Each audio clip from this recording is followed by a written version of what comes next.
ఈ విశ్వం జన్మించిన క్షణం నుంచి ధర్మం అనే శక్తి మానవ చరిత్రను నడిపిస్తోంది. ఇది ధర్మం యొక్క ప్రతీక అయిన హస్తినాపురం. వీరులు, గురువులు మరియు రాజనీతిజ్ఞత జన్మించిన గొప్ప రాజసభ. ఒకే రక్తం, కానీ విరుద్ధ మార్గాలు.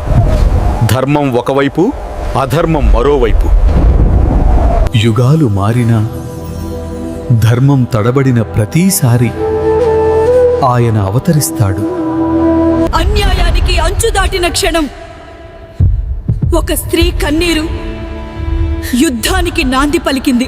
ధర్మం కోసం అధర్మంతో తలపడే సమయం. కర్తవ్యాన్ని విడిచిపెట్టు కాదు అర్జున, ఫలితాన్ని విడిచిపెట్టు. ధర్మమే నీ మార్గం. యుద్ధాలు ముగుస్తాయి, కానీ ధర్మం ఎప్పటికీ నిలిచిపోతుంది.